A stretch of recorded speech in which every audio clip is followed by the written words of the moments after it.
Hey everybody, welcome back to Word Balloon, the comic book conversation show. John Suntress here, very fun conversation today with Victor Gorleck. Victor Gorleck from Archie Comics. He's been with Archie since 1958. So he's pretty much seen it all, from, as I wanted to get into detail with, the phenomenon that Sugar Sugar became for Archie, a huge pop sensation. You know the song, but you got to realize this was a huge hit. And this was a studio act that used the Archies as their front. And it's an amazing story about how they got the song, how big it was. The cartoon was huge. And I know it's a big deal now with Riverdale and certainly Sabrina on Netflix. But the Archie universe has had some big times before in the past as well. Old-time radio years, Archie was a sitcom for 10 years on the radio, a situation comedy. Then it had the big phenomenon on Saturday mornings that rode the wave of Sugar Sugar. Pretty amazing stuff. We talk a lot about the various current books, the successes, and the various different ways that Archie has stretched itself to meet the modern world. Kevin Kelly, a very groundbreaking character and a big important part of the Archie puzzle. But, Victor was there, and Victor knew all the great artists, the Dan DeCarlos, and others that he talks about back in the day, and we talk about some classic stories as well. Really fun conversation with Victor Gorleck of Archie Comics on today's Word Balloon. Word Balloon is brought to you by the League of Word Balloon listeners. Thank you very much, League, for your support. The holiday season, I know money is tough, but if you like Word Balloon, if it helps you enjoy the comic book hobby that much more, and if you want to help me out by subscribing to Word Balloon via Patreon, that's great. You can go to patreon.com/wordballoon. The Patreon ad is on the front page of wordballoon.com. You can click on that. It'll take you right to the Patreon portal. But really, thank you very much for your support, League of Word Balloon listeners. All right, without further ado, let's get into our conversation with Victor Gorleck, a really fun one about the history of Archie Comics from a first-hand point of view from Victor Gorleck, now on Word Balloon. What's your title, Mr. Gorleck? Co-president / editor-in-chief. Okay, excellent. I wanted to get that correct. Victor Gorleck, welcome to Word Balloon. It's a pleasure to talk to you, sir. I'm excited to hear about your perspective on Archie Comics. Thank you. Thanks for having me. So when did you start with Archie? What do you want to know? In October of 1958. Wow, that's great. Where were you?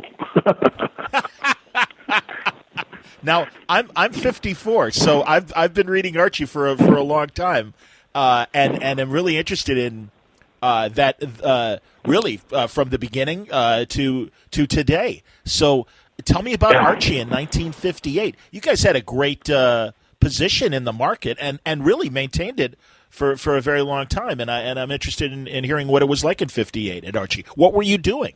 Well, we were putting out a lot of books every month. And that went on for a while. I started working in the production department as an art assistant, and there were just thousands of pages of coming in every week. We had Katie Keene at that time, besides Archie, 80-page comics, 32-page comics. We didn't have the digest, and that didn't come until the 70s. Okay. But it was a lot of work. I mean, one of my first jobs was, in fact, my first job in the department was to take cleavages and navels out of Katie Keene. I understand. Well, Dan DeCarlo was a great, what they call a good girl artist, and obviously the classic designs for Katie and Betty and Veronica, and the like. Well, did Dan work on Katie Keene? No, Katie Keene was written and drawn and inked and lettered by Bill Wagen. He lived out in California. Okay. And he would send his work it every week, and you needed two people to carry the package up. He had so many pages in there. What he used to do as well, he used to put readers' names in and with the fashions that he used. And it was a very interactive publication. He offered stationery and membership cards and pins and all kinds of things.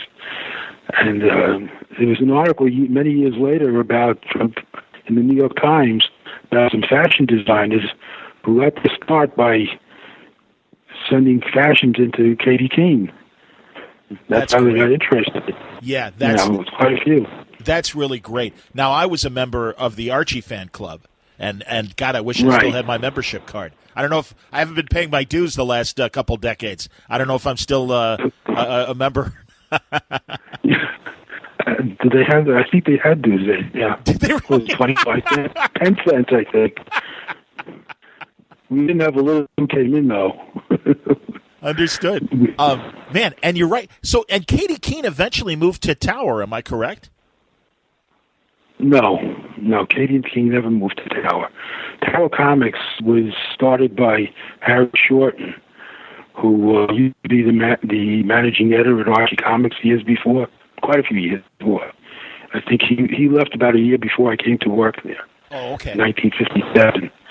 And he started his own publishing company, and one of our artists, Sam Schwartz, who was very friendly with him, was asked to come on as editor there. That was in the, I guess, late 60s, early 70s. And he was working on Thunder Agents, and they did bring in some teenage characters called the Tippy Teen. I don't know if you recall that. Yes. The Tippy Teen. And then you had, besides the Thunder Agents, you had Dynamo and some other characters. He had some great artists working for him, but the books didn't do well at all. I did some freelance work for him. Oh, wow. Yeah, in fact, I did, not on the teenage book. I didn't work on a teenage book, but I did some work on the first issue of Thunder Agents. Wow. I led the first story. Yeah, I led the first story. I had to go up to Wally Wood's apartment on the west side. And I was there till about, 2 o'clock in the morning or something like that. I had to go up the flight of stairs in the brownstone that he lived in. He had this big giant door with looked like a safe. He opened it up. I think he was sitting in a canvas beach chair. He set me up at an art table with, all this. I brought all my stuff for lettering. And he just kept sending me pages with words on them for me to letter. Wow. And I led the first story, so, No, I love that's one of my highlights. That's one of my highlights. I bet. Yeah, I'm a Thunder Agents fan, and I've read some of the Dynamo, and I like Undersea Agent. I know that was more of a backup feature, but I always I thought that was a terrific feature. Undersea Agent was being drawn by one of the assistants to Milton Caniff. I forget his name offhand, but he was the one who worked on that book. I used to color that book too. So tell me about Wally Wood as a guy. What was he like? Well, he was pretty laid back, and just gave me work to do. We just sat there and did work. Okay. Passed me the pages when I was finished. Hello, goodbye, and that's it.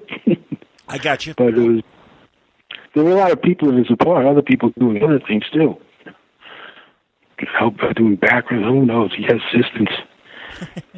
So it was still an experience, to work with him. That's great. That's excellent. Well, let's get back to Archie. He was a great artist. Oh, let's get back to Archie. Oh, my God, yes. Wood was an amazing artist. But, yeah, well, you had some amazing artists at Archie as well. So let's talk about Don DeCarlo for a second. I mean, one of the, clearly, one of those great Archie artists that I imagine was still, doing things when you got to the company. Mm-hmm. Dan DeCarlo wasn't full-time when I first got there for the company, but maybe 6 months or so after that, he was full-time. He had been doing a lot of work for Marvel Comics, working with Stan Lee. He did some work for them. And he also did some, he was also working on some, pinup books that he used to do, digest size, or I don't know who published them. Girly magazine, but cartoons. So he was doing, but this guy was the best artist you ever wanted for this type of work. Because Archie's not that easy to draw. He's a semi-realistic character. He's got a cartoon head and a realistic body, but it's all very simple art. and he was really good. He could take a story that was all talk and make it move, you know. Yes. So he was really good, and it's amazing that over the years, and I knew him from 50s all the way up until he passed away, which is in sometime in the 90s. He got better every job he took was better than the last. I believe it. It was amazing. Yeah, I believe it.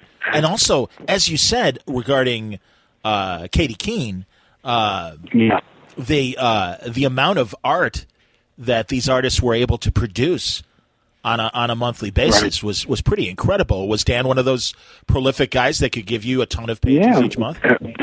Yes, he was. And Frank Doyle did quite a bit of writing, most of the writing for us at that time. That Dan DiCarlo drew. He would send in a story a day, and after the weekend, we get 2 stories on Monday. It was just kept coming in. Work kept coming in. I never missed a deadline with any books while I was working there. Wow. We always had inventory. We always had inventory. So it was great. And when I first went, we had the newspaper strip, which was in over 900 newspapers. Bob Montana was doing it until he passed away in 1975, which was terrible. Sure. He wasn't that old. Bob Montana, another classic Archie artist. Yeah, tell us about Bob. Yeah. Well, I only met him twice. He came up to the office once, and then I met him once at a cartoon society when they were giving out the Reuben Awards. Yes. Everybody thought he was going to get one, and they gave it to somebody else, which was crazy. Wow. I had to wear a tuxedo and everything. You know? Wow. Well, the Reubens were the comic strip Oscars, but like the Eisners today for comic books, that were the Reubens. And the Reubens are still around. A friend of mine was nominated, Mike Norton, for a Donald Trump comic strip that he does for Go Comics, the former Tribune syndicators. So yeah, I know the Reubens are still there. It's interesting how things have changed, and certainly from your perspective, tell me in 1958. Now this was a few years after the Senate really got involved with comic books and comic strips, and more so comic books, and concerns about the violence and the leading to juvenile delinquency and stuff. By 58, and again, I mean, obviously Archie was always considered, I would assume, clean entertainment, wholesome entertainment. But what was the feeling like at the company back in the 50s? Well, John Goldwater, the president of the company at that time, he became the president of the Comic Book Authority. Oh, wow. I don't know if it was that. Yeah, at one time. Sure. And he was that president for about 25 years or so, maybe more. And then one of his partners, son, Michael Silbergleit, took over president of the Comics Code. We were always very careful about the artwork, and that's why I was taking cleavages and belly buttons out because of the Code Authority. But there were other things that were even more important that you had to make sure you didn't do. Showing unique details of a crime. There was a whole list of things, very antiquated by the 70s and 80s, but we formed an editor's group to review the guidelines and come up with new ones. That made more sense. Wow. Than they did back then. Did the artists ever resent you guys taking out the cleavage or the navels and stuff like that? It was only how Katie King was. If Dan was Harry Lucy, who was also, he used to draw girls naked sometimes on the pages. He would draw them in the bottom skirt on the first page, and then leave them naked for the rest of the story, and leave the ink to put them on. Yeah, that guy you had to watch out for, but he was a great artist too. Unbelievable. He once, and to show you how much he worried about having to work on time, Harry Lucy used to live out in Long Island and then out in Hampton Bays, which is way out in Long Island. I think he was coming in from when he was still living in Long Island. And he came in on the train, and as he was coming across one of the edge, by a taxi cab, and he was holding his artwork, and he got a slight injury, but it was bleeding, and he got blood on the artwork. But he didn't stop. He just kept going. He got up and he just came to work, came up to the office. And the first thing he did was take some white paint and start cleaning up the pages. He said, Harry, what's wrong with you? Why'd you go to the hospital? And I was like, you could have sued the guy. You could have made some money. It's nuts. Wow. But those are the artists were great. We had a great relationship with all the artists. They were all fun. Everyone had a great sense of humor. And that's why the stories were so good back then. Absolutely, man. Yeah, I mean, we had Bill Vigoda worked for us for many. Bill Vigoda was Abe Vigoda's brother. Oh, wow. Younger brother, yeah, Abe Vigoda. And but Bill Vigoda was very much into opera. He used to work up at the office a lot. He used to smoke a pipe and sit at the board listening to opera music or classical music and drawing. Wow. But that was another guy you had to watch out for because while he was very good, in fact, he was working right through World War II at Archie, or MLJ in Archie, because he had a little problem and it didn't take him into the Army, so, which I'm sure he didn't care about. But he held the company together doing a lot of artwork. You look back in the 40s, you see a lot of artwork by Bill Vigoda. And he would do them completely. He lettered them, he'd ink them, he'd pencil them. Talking about doing hundreds of pages a month. How he did it. Wow.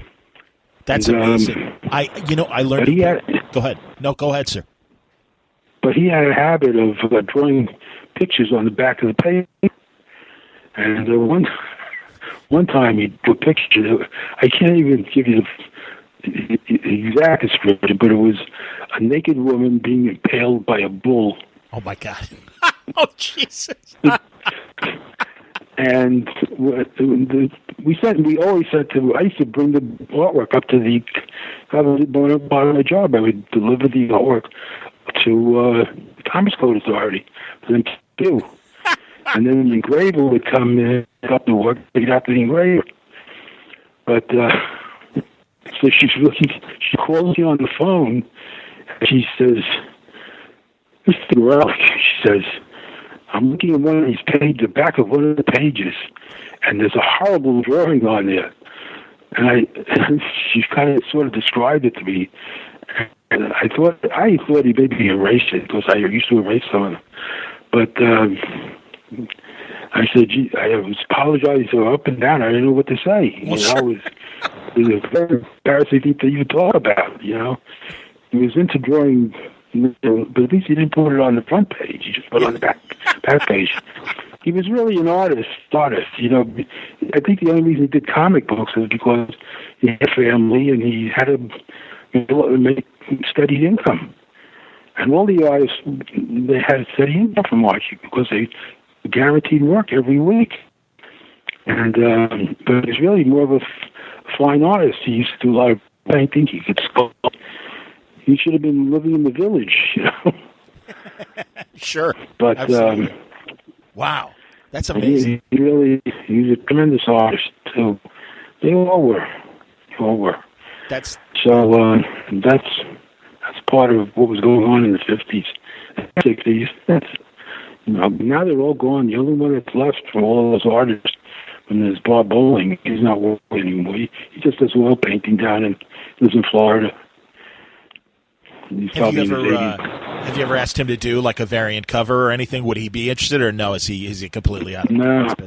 I get him every once in a while. I get him to do a little Archie story, but it's so hard. But when I call him on the phone, he doesn't hear. He refuses to wear. He finally gets a phone to his wife, and she is pretty good, great. But when she finally gets what I'm saying, she gets to him. For now, if I say, you to come over for 5 a 6-page little Archie story with place in the winter and send me some ideas. Well, let's move on to the 60s. One thing, and it happened in the late 60s, and you tell me if there were anything significant before. Which came first, actually? Josie and the Pussycats or Sugar Sugar? Sugar Sugar came first. Okay. So let me ask about Sugar Sugar. Because I'll tell you what I know. I know that Don Kirshner, the producer behind Sugar Sugar, initially offered the song to the Monkees, and they turned it down. And so then he assembled his studio group that had Ron Dante, the singer, who had also had other pop hits in the 60s. A song called Tracy by the Cufflinks was a big pop hit that he sang. But so tell me how the association and how Kirshner ended up bringing Sugar Sugar to Archie. Well, that was something that I guess he came. We had the cartoon show. We were going to have the cartoon show, which was being produced by Filmation Studios, and I guess maybe that's what I don't know if he was looking for the Monkees to be backup singers for that, but I guess he was looking for something where Filmation might have come to him. But in any event, the whole deal was put together with John Goldwater. I really didn't get involved in that here. Well, we're going to have a cartoon show. There's going to be music with it. So, by the Archie, they could put a group together. And next thing you know, we had Sugar Sugar as the #1 hit. Ron Dante was great. And that went on for a while. We had quite a run. Archie was on the back of boxes of cereal with records you could cut out and play. Yes. I remember it well. Absolutely. I was a very small kid back then. I was probably... Well, I was 4 years old in most of 1969, and was that the year that Sugar Sugar hit? It was around 70. It was closer to maybe 1970. Oh, okay. The show started in 69. I'm pretty sure. The cartoon started in 69. Correctly, in 69. So I guess and the song came along probably not too far after it started. If I don't remember exactly. Maybe it might have been 69. Well, regardless, it was. First of all, Archie. It's great that Riverdale has everyone talking about Archie again, and that Archie is at the forefront of pop culture again. But it's also important to point out that not only was Sugar Sugar and that Archie cartoon that ran for years, it was a big staple of Saturday mornings. Everything's Archie. I remember that, and the theme song very well as a kid. But also, well before that, Archie was a successful radio sitcom, right? Back in the 40s and 50s for like 10 years. 10 years, yeah, on the Blue Network. That's amazing.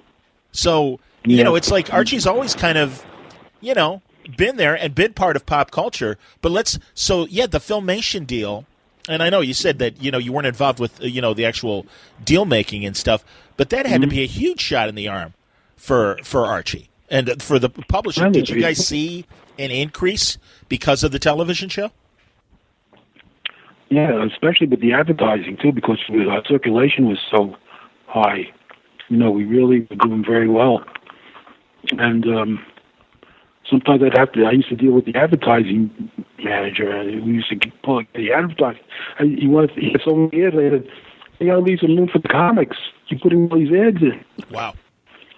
So... And the advertising was a big part of income. Well, sure. To get about $7,500, $10,000 for a back cover. And it would appear on millions and millions of books. That's amazing. Yeah. Well, and also, so then, there was Sugar Sugar, and then, of course, Jingle Jangle, a nice follow-up hit. Right. That was a significant pop hit as well. Yes, it was. And I remember those records that you could cut out of the boxes of cereals and play on my little 45 record player and everything. Excellent. That was terrific. That was great, man. And it was a good run, and it went well into the 70s in terms of the various versions of the cartoon. Like I said, I remember them well. And also, I don't know if you guys still have them there on the Archie website, but I remember going there a couple years ago and watching a couple highlights from some of the cartoons. You guys had them up on the website and everything. They may be on Comixology. I don't think they'd be on Comixology. I don't know if we still have them up there. Okay. I don't know. Are there any plans to maybe make a DVD set of the old cartoons?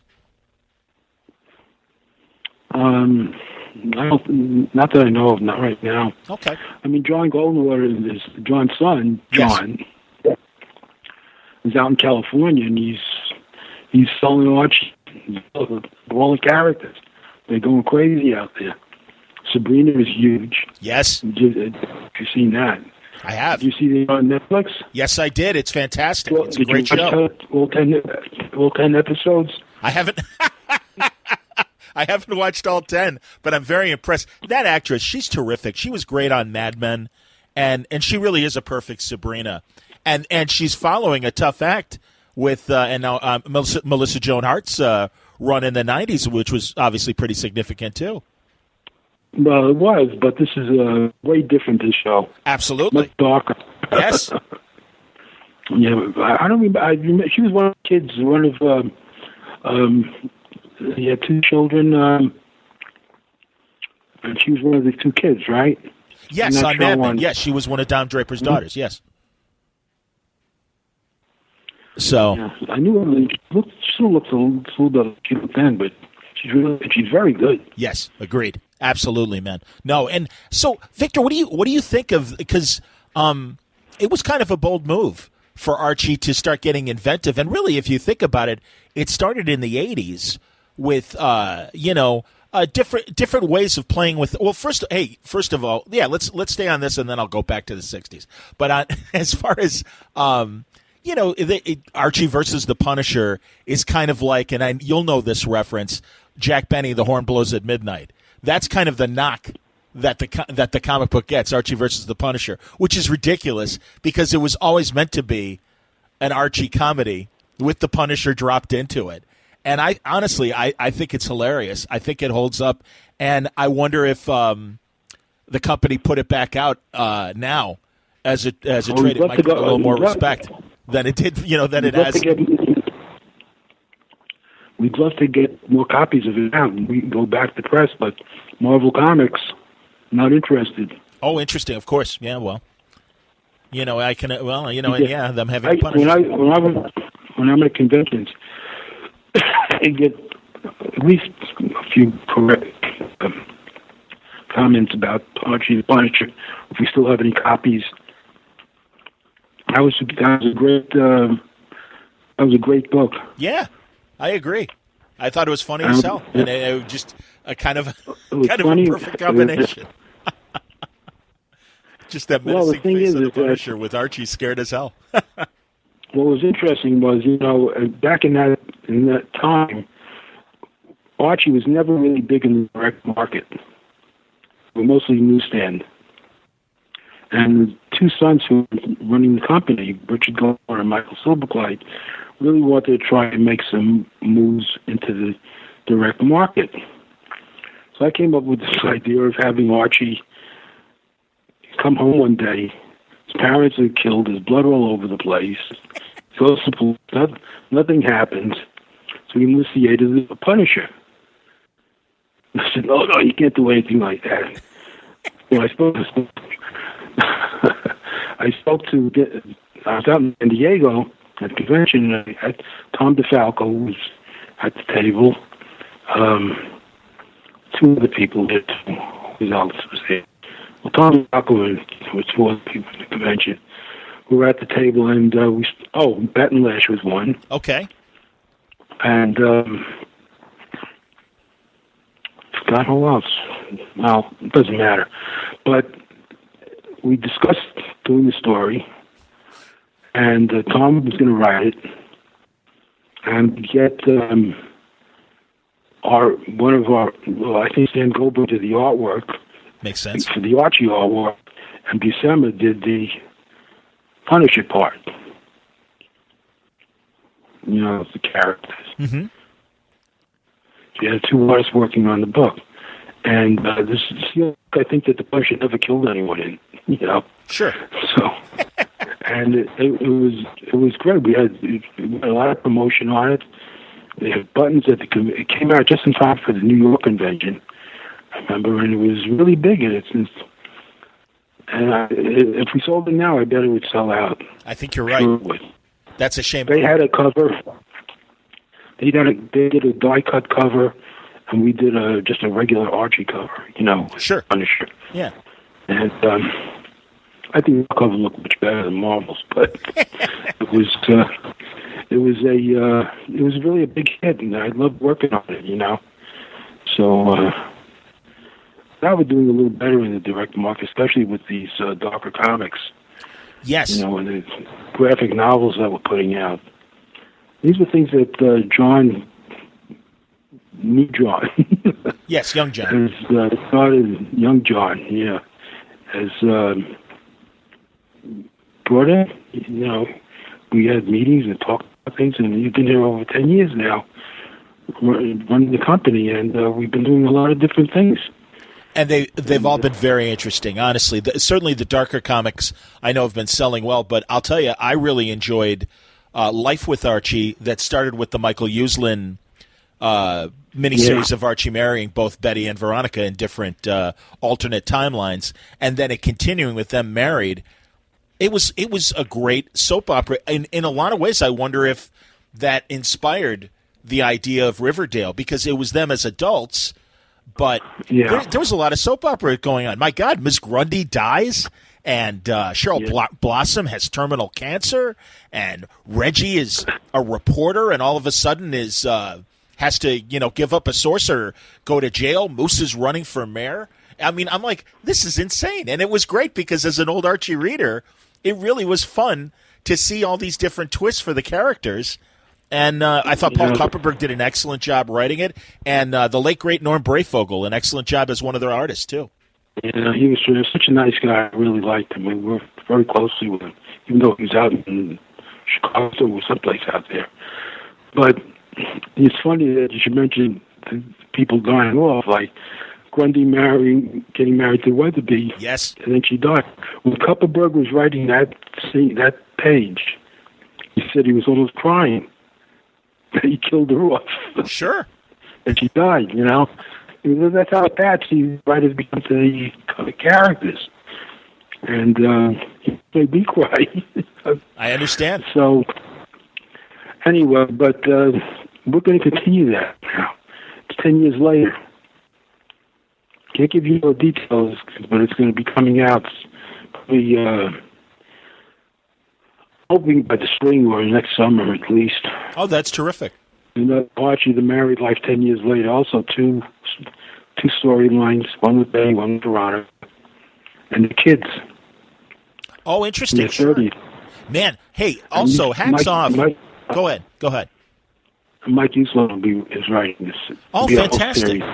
Hey, and also, what a progressive step forward in putting Valerie with Archie and them having a kid. Honestly, that's terrific, and I really think a step forward in today's society to that Archie, and also, God, the creation of Kevin Kelly as well. I mean, it's terrific that Archie has embraced today's culture. I mean, Archie was always about what was happening now, and it's great to see that the company wasn't afraid to take a step forward like that. That's true. We used to keep up with the times. Well, like every year, new thing. George Glass was living out in California. He was another writer for us, and at that time, years ago, back in the 50s, 60s, even 70s, a lot of new things would come out, whether it's fashions or gadgets or toys or anything. They would come out out in the West, and he would do a story about it. And we'd say, "What is this? Who wears a see-through raincoat?"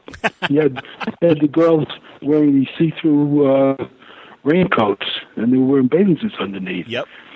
So I said, "What'd you get?" And so he sent me reference. He started sending reference on all these things. I mean, by the time our books came out, those things that were coming in, those new products, we had them in the books. Sure. We used them in the storylines. And he was very good sending reference along with his stories. Another good guy. He's not here either. All right, let's take a little break from our conversation with Victor and tell you a little bit more about our sponsor, Aftershock Comics. I know you've seen those Aftershock titles on your comic book racks. A whole slew of fresh concepts, titles written and drawn by your favorite creators. This is Christmas season, and as I've been saying the last couple episodes, sometimes you don't know what to get that person in your life who loves comics. Well, Aftershock might be a publisher that they haven't considered, but you will find great genres and great stories from your favorite creators. You can get things like Jimmy's Bastards, the spy series that I love from Garth Ennis and Russ Braun. There's Pestilence from Frank Thierry and Oleg Akunev, which of course depicts the 14th century Black Plague as the first recorded zombie outbreak. You can get the first trade now, get them hooked, and then the second trade is coming out in early January. There's also things like Witchhammer, Aftershock's first original graphic novel from Cullen Bunn and Dalibor Talajic. That'll be in comic shops December 19th, right in time for a last-minute Christmas grab. Now, these creators came to Aftershock to tell their kind of stories with no rules, no forced continuity, a new platform where anything goes, and a lot of characters might get wiped out. So you can't count on following a character and making sure they're going to make it to the end of the story. In the weeks ahead, we'll be talking to more Aftershock creators. In fact, Cullen Bunn is coming up in just a few days to tell us about Witchhammer and the Brothers Jack Cool and some of his other books as well. But you don't have to wait. You can check out full story descriptions, preview pages, and the diamond codes on these books to order through your local shop at AftershockComics.com.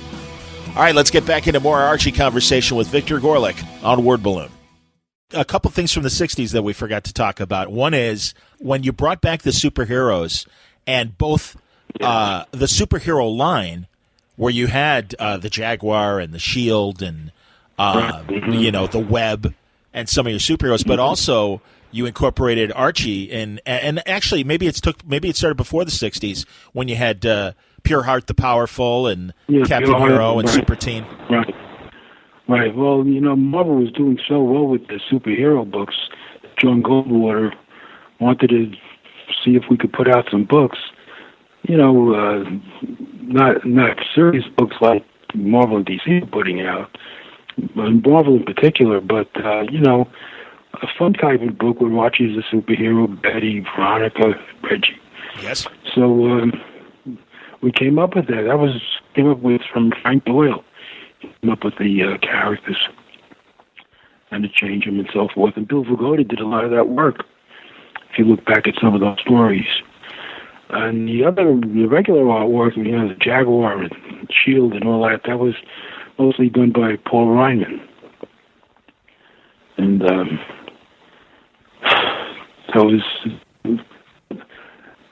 I look back at those, when I used to see those books, I used to, cringe, I would read some of them.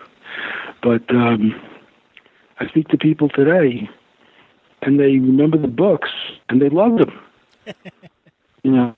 Well, maybe they hit them at the right age, because I know I was a little kid when I saw them reprinted in some of the digests, and I was like, "Oh, I've never heard of these superheroes before." And yeah, you're right. I don't know if the stories hold up, but the ideas were fun, and I'm glad that they've occasionally come back. I know in the '80s you had to deal with DC, and DC was publishing I forget what they were called. Is it Red? I can't remember the imprint. It was with Red, I think. Red Impact, Circle. Red Circle. No, that's Archie was Red Circle. Oh. They went on to Impact. Impact, yes, indeed. Yeah. So, there's good concepts there. I think there were good superheroes. Yeah, there were good concepts, but that was a licensing deal between us and them. We licensed the characters to DC, but they didn't do very well. So understood. Right, there was one Black Hood story that I remember. Did Gray Morrow or somebody draw it? Somebody really. Gray Morrow. Yeah, he wrote it and drew it. That was beautiful, man. Yeah. Kip Berlin. Yes, exactly. Yeah. Really interesting. And am I right? That was also a pulp character, not only comics, but old pulp magazines where there were some prose Black Hood stories as well. Yes. Well, Blackwood was on the radio too. Wow. I don't remember. Also, probably also in the 40s, but I don't remember that. Yeah, I've never heard any Black Hood radio shows, but my God, that Gray Morrow story in particular that I saw, I believe in one of the digests. Oh my God, that thing was beautiful. It was, great idea. He was a great artist. Oh, absolutely. Great artist, wrote and everything. He was. I felt so bad when he passed away, but I worked very closely with him for a long time on a lot of projects. We did a book together on there were two, Super Cops. You remember that comic? It went for a couple of issues. No, I don't. There were two detectives in New York.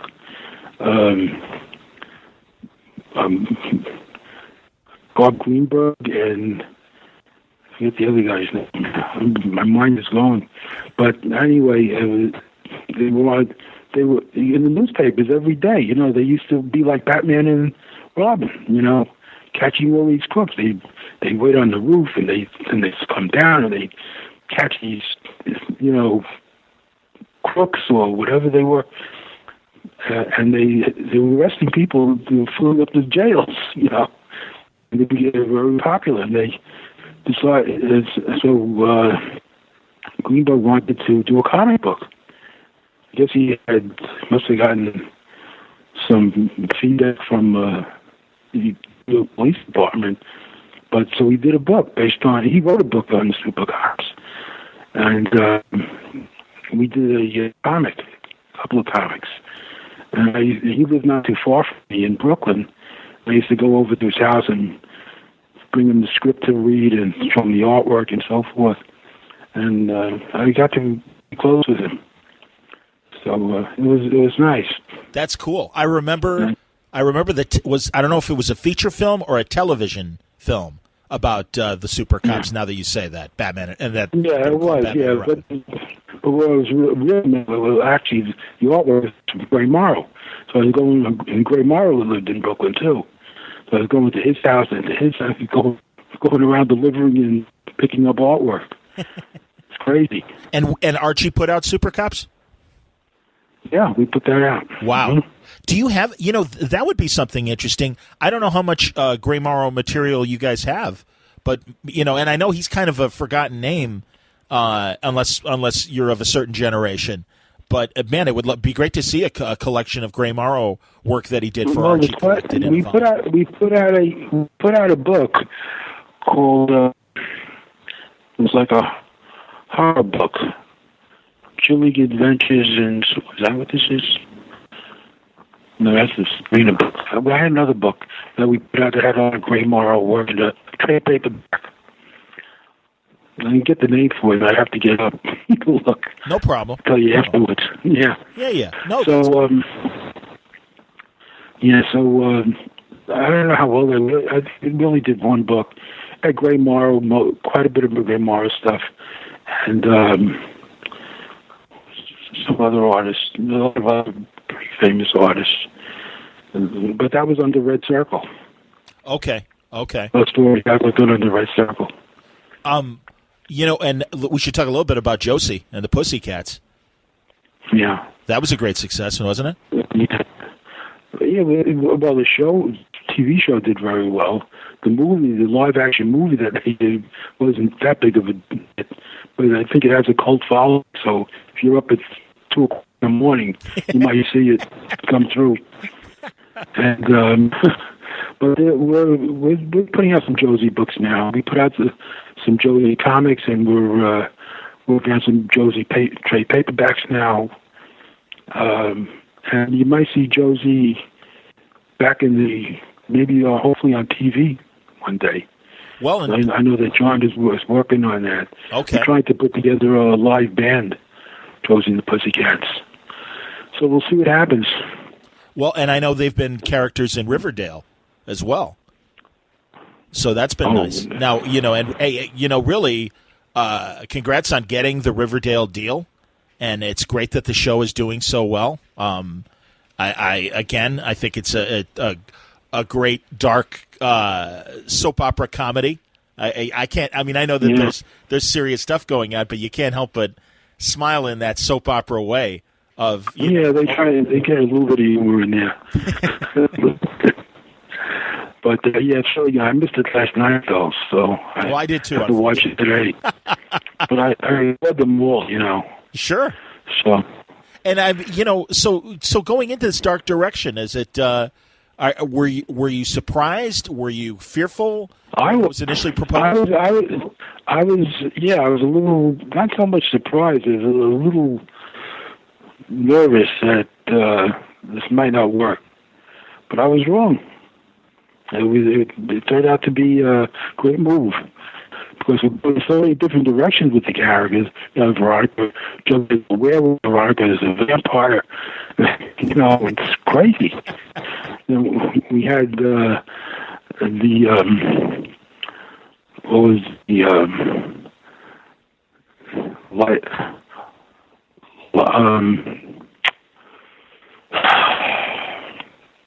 Not Life with Archie. We called it the Zombie Book. Yeah, I can't remember the title of it either right now. It's been out of the picture for so long.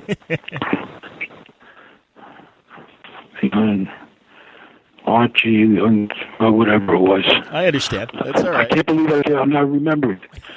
I understand. Anyway. Well, but it's great. But it was a really good book, and unfortunately, I mean, we had so many about 7 or not, maybe 9 issues or so. Yep. Maybe 10. And then Roberto, who's worked on the show, he was writing it, but he couldn't write anymore. Sure. Write the book. He kept saying he's trying, and the writers could have written it, but he didn't want anybody else to touch it, I guess. I understand. Yeah. Well, Chilling Adventures in Sorcery. Well, Chilling Adventures in Sorcery. That was it. Chilling Adventures. Chilling Adventures of Sorcery. Okay. And that has a lot of those great marks. It's a trade paperback. We never did in a regular comic, just in a trade. Can I tell you prior to that, decades, because I read it in the 70s, but I guess it's a story from around the time you joined Archie.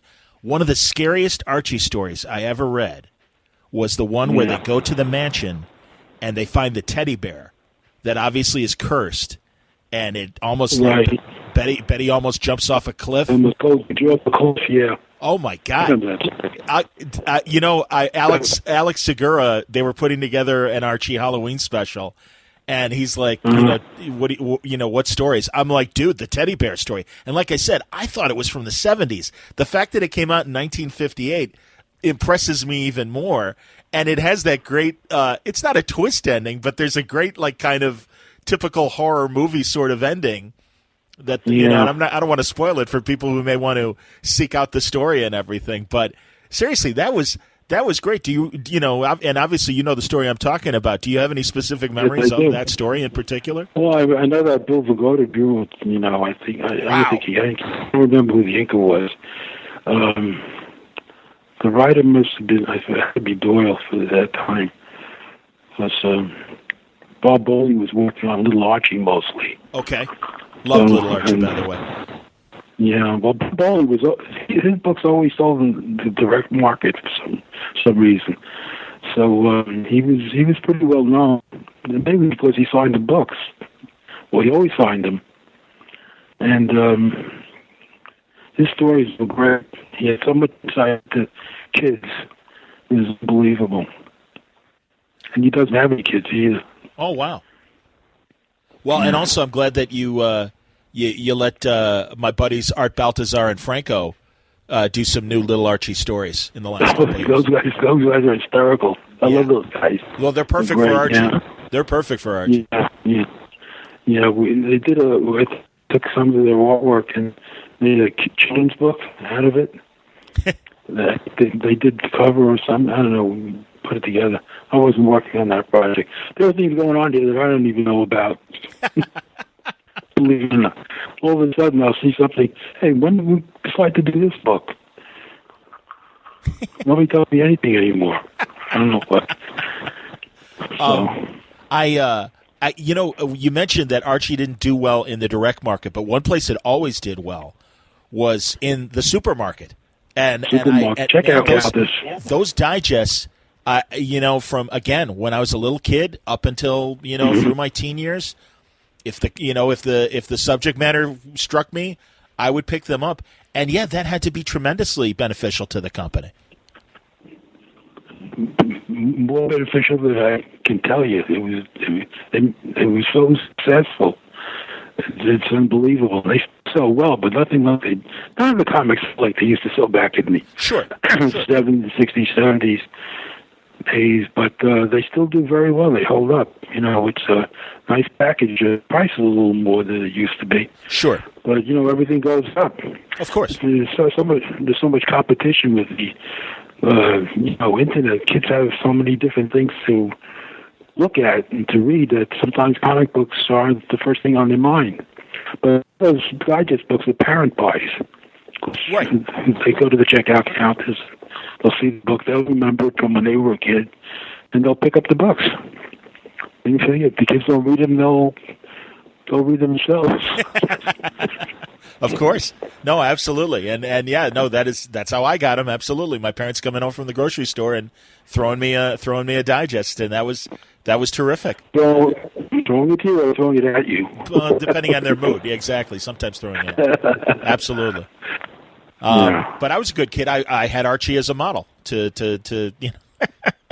I'll tell you honestly, I'm so thrilled that Archie has moved in the directions that it has, because I do. I think it's an important part of comic book history, and sometimes I really feel like there's such a focus on the superhero market that you forget about all the other components of the business that kept it going through the highs and lows of the decades.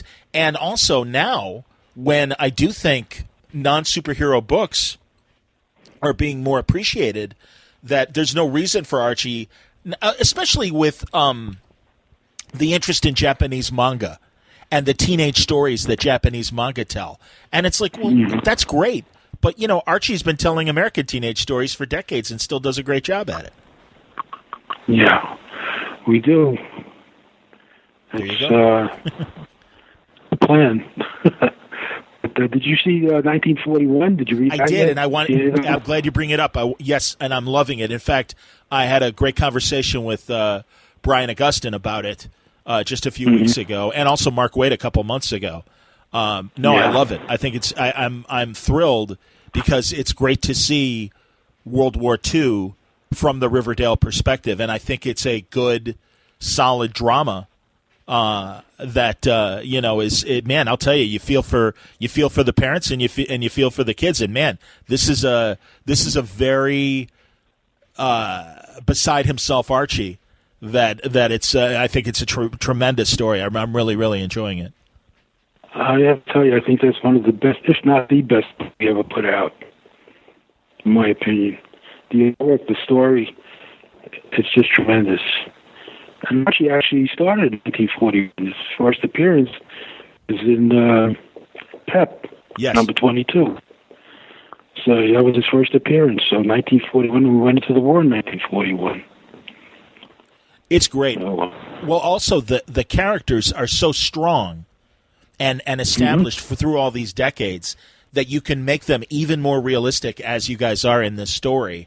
And it all makes sense. God, the best is in one of the early issues when Archie and Reggie are about to have a fight on the beach, and it's like, hey, man, like they stop themselves because they are getting older, and it's like, hey, this is ridiculous. Let's not fight about this. And it's like, wow, they're being real people, as opposed to Reggie or Archie scheming to get back at each other. The stakes are high. The stakes are real. And that's what's really interesting, is seeing them deal with these real life stakes of what people were going through, not only on the battlefield but on the home front as well, and all the emotional conflicts that they all must have gone through during that period. Mm-hmm. It was a tough time, and the writers Waid and I forget the other guy's name, Brian Augustin, who wrote the book. Yeah, right. Who wrote the book? and the artist who did all the research. Yeah, Peter Krause. I mean, Yes. he said all the research along with the script, and so everything that's in there is taken. It's not made up. It's real stuff. Yeah. The uniforms, the guns, tanks, whatever, cars, The clothes. it was clothes, everything. Yeah. I think it was the best thing we've ever put out. When it's all finished with the 6 issues, we'll put it into a graphic novel. So I understand it. No, it's well deserved because it is. It's a tremendous story, and yeah, Peter Krause is terrific. I know he's collaborated with Wade a lot in the past on other projects, and he's a terrific artist. It's a really, really great book, and again, it shows you the adaptability of this Archie universe, that you can really tell any kind of story with it. And I know you guys have throughout the years. I mean, you mentioned Tom DeFalco on the Punisher project. Tom has been a great writer for you through the years. I've also enjoyed the fact that you've hired other Marvel guys. Well, certainly Paul Kupperberg is a great writer, and Al Milgrom, a great artist that I know has done work for you guys for years. Mm-hmm. Yeah. Mark Waid used to work at Archie for a while. I don't know how many years, maybe a couple of years. He worked at Archie at the production department. Did you know that? No, I didn't. Prior to him writing for Archie, I didn't know that. Yeah. Maybe he doesn't want to tell anybody he worked for Archie. I don't think he was that happy here. I don't think he liked any of the stories. But yeah, he really did a lot of research on the characters when he was here. So, he has a really good background on all the Archie characters. One thing about the Archie characters, they have their disagreements and their arguments and their fights, they're always there for each other. Yes. Which is something that you don't see all the time, and that's what makes them so popular and such good characters. Agreed. Well, and they're also beyond Archie, Betty, Veronica. You got Pops, and you've got Archie's parents, and certainly the Lodges, and I mean the Coopers, and this extended family of characters that, again, through the years, you've leaned on these characters to tell other stories. And yeah, it's a great unit. I mean, I think lead characters are only strengthened by their supporting characters, and Archie is a classic example of that. That everyone else in the story is very important. You recognize them immediately. You recognize their role, and they're always there to make for interesting entertainment. You should be doing our PR work. Well, as I said, I wish I could find my membership card, because I know in the early 70s I was an Archie fan club member, and I'll tell you, when I got that card in the mail, that was a very exciting day in my life. So I'm drinking the Kool-Aid, as they say, Victor. Absolutely. So, well, listen, I don't want to keep you, but okay. I'd be interested in hearing, did you do, as quickly, and we can get into it maybe in a future conversation, did you do a lot of other work for other companies? Well, just occasionally. I had some friends, like Saul Brodsky over at Marvel Comics. Oh, sure. Would call me every once in a while if you needed something lettered or colored, and I did that. I know the bosses up here didn't like the idea of what's going to the people, especially staff people, doing freelance work for somebody else, but somebody else paid more money at that time. So I understand. I would take a job and do it. I used to letter some of the Napa ads that they used to run. I don't know if you recall those in the Marvel books. And what else? We also did, by the way, we also did a lot of custom comics, which we didn't talk about. Oh, sure. Yes, when you say custom comics for the audience, like if the American Dental Association needed a comic book to promote something. We did something. We did that as a promo page with that baseball player, the Yankees. I'm forgetting names. What decade? Gets me my age. What's that? What for the Yankees? What decade would it have been? Was it Doc Gooden? Back in the 90s. It was Dwight Gooden, maybe. No. Hitter? Yeah. Ron Guidry? No.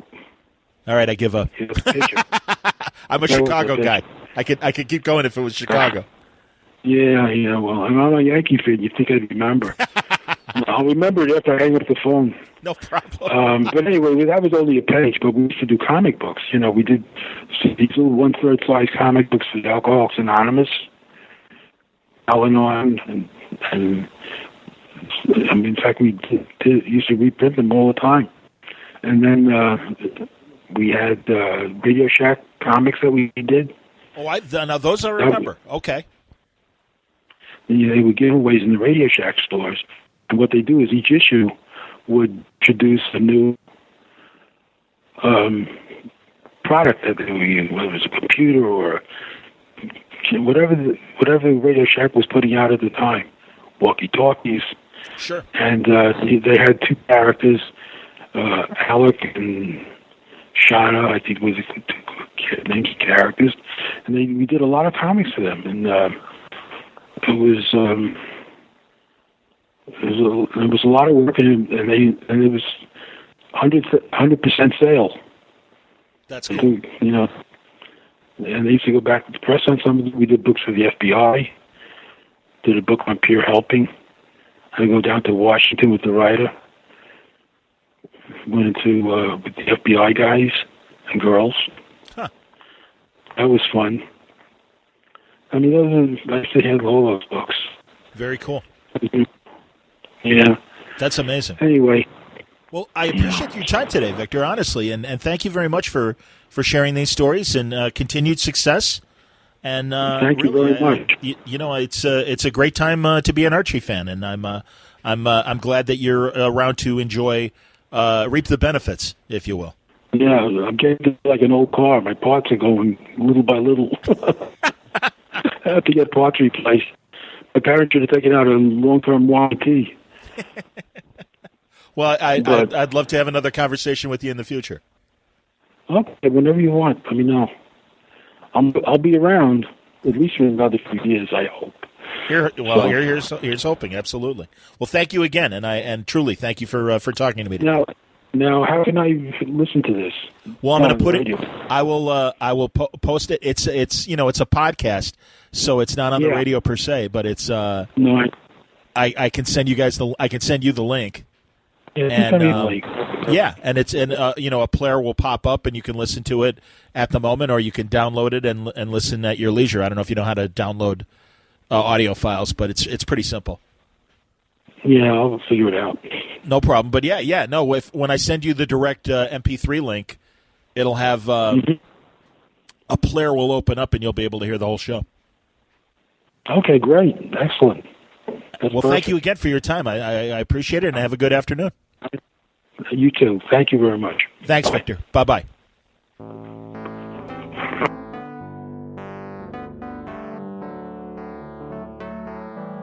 I'm telling you, great stuff is happening at Archie. I have been a renewed fan since the Life with Archie years from a couple years ago. And they keep surprising me with great ideas. Archie 1941 is amazing. Of course, all the horror turns they've been doing with Archie, Jughead and Sabrina, all hilarious. And it seems like there's a lot more ideas coming down the pike from Archie Comics. So it was a pleasure to catch up with a man who's got the perspective from the way it was done back in the day to the way it's done now. Victor Gorleck on today's Word Balloon. I hope you enjoyed today's conversation. It was brought to you by the League of Word Balloon listeners. As always, League, thank you very much for that support. Subscribing to Word Balloon really helps me out, helps me produce the shows, get to the conventions, and make the connections for more Word Balloon episodes. You can go to patreon.com/wordballoon to subscribe, or click on the front page ad at wordballoon.com. I got a few new subscribers in the last week or so, and as always, I thank you for your support, League of Word Balloon listeners. Until next time, Word Balloon is a copyright feature of Shaky Productions, copyright 2018.